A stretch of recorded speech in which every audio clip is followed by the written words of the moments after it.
बिस्मिल्लाहिर्रहमानिर्रहीम, अस्सलाम वालेकुम। तहरीक इंसाफ ने दोनों तरफ काम तेज कर दिया है। एक तरफ एस्टैब्लिशमेंट से मुज़ाकरात और दूसरी तरफ कन्वेंशन पे कन्वेंशन। यहां तो काम तेज भी है और पहले से ज्यादा पुरजोश भी। आप देखिए, अब हरिपुर में कन्वेंशन हुआ।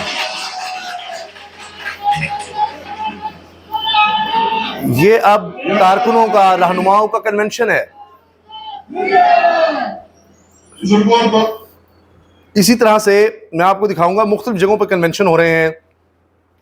ये हरिपुर का है। हरिपुर कन्वेंशन में खवातीन की भी बड़ी तादाद शरीक हुई। अब ये किस लिए हो रहे हैं? क्या फिर से इस्लामाबाद की तैयारी है? ये है बड़ा सवाल।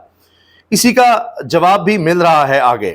हरिपुर कन्वेंशन के मैं आपको मुख्तलिफ मनाजिर दिखा रहा हूँ। ये देखिए, खवातीन की बड़ी तादाद, मर्द वहाँ पर हैं और ये सब मुतहरिक नजर आ रहे हैं, फिर से चार्ज नजर आ रहे हैं। अब जुनैद अकबर क्या कह रहे हैं? तहरीक इंसाफ के सदर खैबर पख्तूनख्वा के, इनका जिस तरह का इस्तकबाल हुआ है, जो लोगों में जोशो खरोश है, सोचिए। मैं आपको अभी मनाजिर दिखाता हूं कि जब रिहाई होगी खान की तो फिर क्या होगा, सोचिएगा जरा जब मैं आपको वीडियो दिखाऊंगा तो। जुनैद अकबर कहते हैं, इनकी गलत फहमी है कि हम गोलियों से डर गए। हम आइंदा इमरान खान की कॉल पर पहले से ज्यादा तादाद में डी चौक की जानिब रवाना होंगे। सूबाई सदर जुनैद अकबर खान का हरिपुर इस्तकबालिया से खिताब। और ये भी कह चुके हैं ये कि जी जिसको खौफ है गोलियों से, गिरफ्तारियों से, वो फिर ना आए। तो ये गलतफहमी है कि हमारे कुरान जुलूस में आपने गोलियां चलाई तो हम डर गए। हम डरे हैं, न चुके हैं। इंशाअल्लाह ताला खान के कहने पे उसकी ज्यादा तादाद में तैयारी के साथ पहले से ज्यादा तैयारी के साथ, पहले से ज्यादा जोश के साथ निकलेंगे। ना डरे हैं, ना डरेंगे गोलियों से। और ये देखें, जैसे उन्होंने कहा है कि इमरान खान कहने पर हम निकलेंगे, तो आप देखिए नारे लगना शुरू हो गए हैं। ठीक है, खान तेरे जानिसार बेशुमार बेशुमार और जिंदाबाद के नारे। ये देखिए अब ये सूबाई सदर जुनैद अकबर खान का हरिपुर पहुंचने पर सूबाई सेक्रेटरी इत्तलात मलिक अदील इकबाल की जानिब से इस्तकबाल, और किस तरह इस्तकबाल हुआ है देख लीजिए। अब आप इससे अंदाज़ा लगाइए कि ये इमरान खान के एक कारकुन का, उनको सदर बनाया है खैबर पख्तूनख्वा का, उनका इस्तकबाल हो रहा है और वो तकरीरें सख्त से सख्त करता चला जा रहा है। ये इमरान खान के नारे लग रहे हैं वहाँ भी, तो ना वो बागी ना गद्दार, ये कैदी नंबर 804, इमरान खान जिंदाबाद के नारे। तो जब ये लोग इस तरह कन्वेंशंस में शिरकत कर रहे हैं, आ रहे हैं, जहाँ पर कॉल दी जा रही है कि जब इमरान खान कहेगा हम निकलेंगे, तो लोगों का जोश जज्बा बढ़ जाता है, तो लोग आएंगे। पहले भी आए हैं, ये नहीं कि ये कहा जाए कि ये कोई पहली दफ़ा है। पहली दफ़ा आए, फिर मुज़ाकरात शुरू हो गए थे, फिर दूसरी दफ़ा आए, फिर मुज़ाकरात शुरू हो गए थे, गोलियां भी चल गई। तो बार बार आकर, चंद हफ्तों के वक्फे से आकर साबित कर चुके हैं। अब तो बड़ा टाइम उनको मिल चुका है। तो एक तो ये मंजर है, एक साइड ये है। तस्वीर का दूसरा रुख भी है, जो है एस्टैब्लिशमेंट से एंगेजमेंट का, मुज़ाकरात का। और ये इमरान तेरे जान निसार बेशुमार बेशुमार नारे मुसलसल लग रहे हैं। लोग देखिए किस तरह निकल रहे हैं। अब हो ये रहा है दूसरी जानिब के एस्टैब्लिशमेंट से मुसालत की कोशिशें। पीटीआई की खारजा अमूर और बैनुल-अक़वामी ताल्लुकात की कमेटियां तहलील, अंसार अब्बासी साहब की खबर है कि ये चंद हफ्ते पहले ये कमेटियां तहलील की गई थी। उस पर यह कहा जा रहा है बकौल अंसार अब्बासी साहब के कि ओवरसीज़ पाकिस्तानी में जो अहम लोग हैं, इमरान खान के करीबी कारकुन, उन्होंने ये पैगाम पहुंचाया था कि जी कुछ खराबियां हैं, कुछ मसाइल हैं। उनकी निशानदेही के बाद ये कमेटियां तहलील की गई थी, जबकि इनमें बड़े अहम लोग थे। और अब इसको दो तरह से देखा जा रहा है। एक तो ये कि कुछ मुलाकात करने वाले लोग भी इनमें थे, जिन्होंने मुबैना तौर पर DGISS से मुलाकात की। ये तो अब मुनीर फारूक साहब भी कह चुके हैं। और फिर इमरान खान से भी जेल में मुलाकातें हुई। तो उसके बाद चीज़ें आगे बढ़ रही हैं। तो इनको इसलिए भी कहा जा रही, तहलील किया गया है सारे मामला को, कि खुश उसलूबी से चीज़ें, मुज़ाकरात आगे बढ़ सकें। और ये जो बैनुल-अक़वामी और खारजा अमूर की तहरीक इंसाफ की कमेटियाँ थीं, इसमें समझा गया कि कुछ लोग सख्त गिर हैं या बहुत ज़्यादा सख्त बात करते हैं, जिसकी वजह से मसाइल पैदा हो सकते हैं। तो लिहाजा ये काम किया गया। अब देखना यह है कि क्या इससे चीज़ें अब बेहतरी की तरफ जाएंगी। अब इनमें जो शख्सियात थीं, नुमाया शख्सियात, इनमें जुल्फी बुखारी थे, सजाद बरकी थे, शहबाज गिल और आतिफ खान शामिल थे। तो अब देखते हैं कि आगे क्या होता है। जहाँ तक मुज़ाकरात की बात है, इस पर PTI रहनुमा कह रहे हैं कि एस्टैब्लिशमेंट के साथ एंगेजमेंट है होनी चाहिए, उनके साथ एंगेज हैं, हमारी आउटलाइन है, मुज़ाकरात बैक चैनल रखना चाहिए। इस्टेब्लिशमेंट के साथ मुज़ाकरात होने हैं तो इसको बैक चैनल रखना चाहिए, क्योंकि इससे अवाम में अच्छा तासुर नहीं जाता। रऊफ हसन इन्होंने ना सिर्फ ये कि मुज़ाकरात की तस्दीक की है ये एक्सप्रेस न्यूज़ के प्रोग्राम सेंटर स्टेज में, और फिर ये कहा कि मुज़ाकरात नागुज़ीर हैं, लाजमी हैं, मुल्क में बेहतरी लाने के लिए मुज़ाकरात होने चाहिए।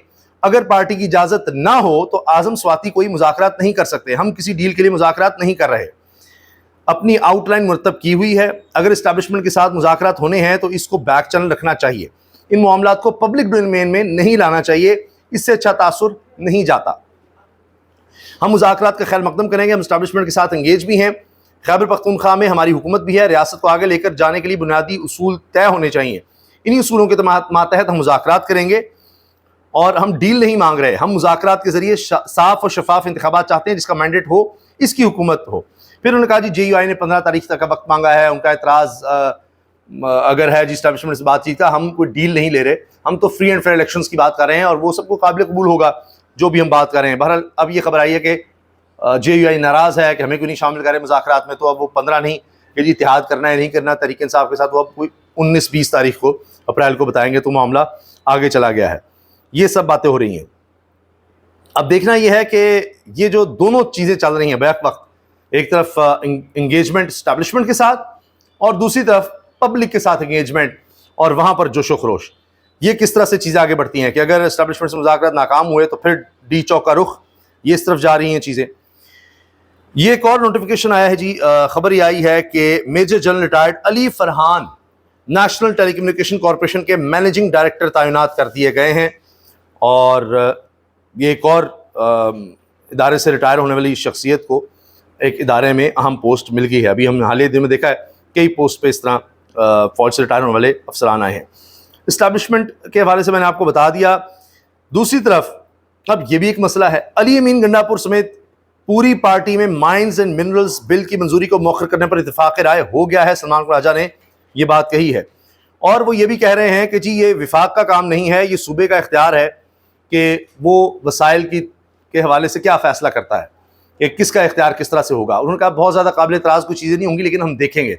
और फिर शहजाद इकबाल साहब ने कहा कि इमरान खान की रिहाई तक आप इसको देखते रहेंगे, उनका वो अलग बात है, लेकिन इमरान खान तक ये पहुँचाना एक एक चीज़ डिटेल वो लाजमी है, वो ज़रूरी है, और उसके बगैर ये नहीं हो सकता। फिर उन्होंने कहा इसको हम मौखर कर रहे हैं, और सबका इस पर इत्तिफाक भी हो गया है। ये सुनिएगा।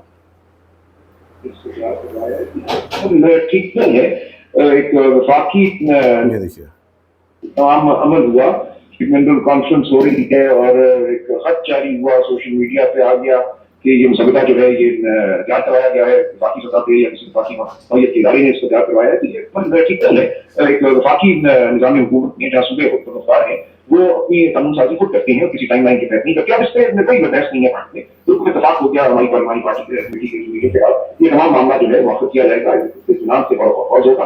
और ये भी दुरुस्त है कि माताराम साहब बाहर आ गए, बड़ी रजिस्ट्रेशन है, कानून साजी है, जिसके साथ बहुत से मामला मुंसलिक हो सकते हैं, वो जल्दबाजी में नहीं होनी चाहिए, और बहुत बेहतर होगा कि खान साहब खुद मौजूद हो ताकि वो तमाम शामिल अमल में शामिल हो। जब तक इमरान खान रिहा नहीं हो जाते तब तक इस तरह की कानून साजी नहीं होनी चाहिए। इस वक्त बिल्कुल बेहतर हो गया, मुलाकात हो नहीं रही, मुलाकात कह रहे हैं। अब बात यह है कि क्या इमरान खान जब तक रिहा नहीं होते फिर कानून साजी इस तरह की नहीं होगी मिनरल्स माइंड्स की, तो उस पर उन्होंने कहा कि जी अभी तो मुलाकात ही नहीं होने दी जा रही, उन तक हम बात कैसे पहुंचाएंगे, क्या उनसे डिस्कस करेंगे, ये है क्या कानून, किस तरह से है।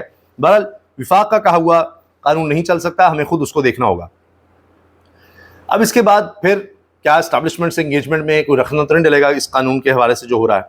आखिर में सुनिए जी, शेर अफजल मरवत की क़यादत में PTI के 15 MNAs हुकूमत के साथ जुड़ चुके हैं जो नहीं चाहते कि हुकूमत चली जाए, जबकि मजीद 2 धड़े और भी हुकूमत के साथ हैं। इख्तियार वली का बड़ा दावा, ये नून लीग के हैं जी, ये भी नाराज़ हुए थे वैसे परवेज़ खट्टर को काबीना में शामिल करने पर। अब ये जो दावा कर रहे हैं तो शेर अफजल मरवत हों या कोई और हो, उनको भी पता है कि जो ही वो इस तरफ जाएंगे, यानी तहरीक इंसाफ से हटेंगे या इमरान खान के बगैर, वो फारिग हो जाएंगे। ये बात हामिद मीर ने भी कही है कि इमरान खान को भी इस चीज़ का पता है कौन उनके साथ है और कौन दूसरी तरफ है, लेकिन जो दूसरी तरफ है फॉरवर्ड ब्लॉक वगैरह का जो सोच रहे हैं, उनको भी पता है उनकी सियासत ही खत्म हो जाएगी। ऐसा कहना शायद बच्चों के साथ ऐसा कहना है, लेकिन थोड़ी सी लड़ाई में और करा देते हैं। आपने कहा कि PTI के कुछ लोग नहीं चाहेंगे कि आपकी हुकूमत जाए, सर हमें किसी एक का नाम बता दें, थोड़ी हम इनमें और फूट डलवा देते हैं। चलिए नाम नहीं लेते हैं, मैं थोड़ा सा इशारा आपको दे देता हूँ। शेर अफजल मरवत की क़ियादत में 15 लोग जो है वो जुड़ चुके हैं। अच्छा सही। 15 लोग हैं जी बकौल इनके। बहरहाल ये तो मुखालिफ हैं, अब देखते हैं चीज़ें छुपी तो नहीं रहेंगी। हाँ जी। तो और उनको इसके अलावा दो जड़े और भी। दो दड़े सर, उनका भी कुछ बता दें। बस आज के लिए इतना बहुत है। लें जी, ये जो भी धड़े हैं ये क्या IPP से ज़्यादा बड़े धड़े हैं? क्या ये परवेज़ खटक ने जो तरीके इंसाफ पार्लियामेंट ने बनाई थी उनसे ज़्यादा बड़े धड़े हैं? बस मैं इतना ही कहूँगा, जवाब आप जानते हैं। अल्लाह हाफ़िज़।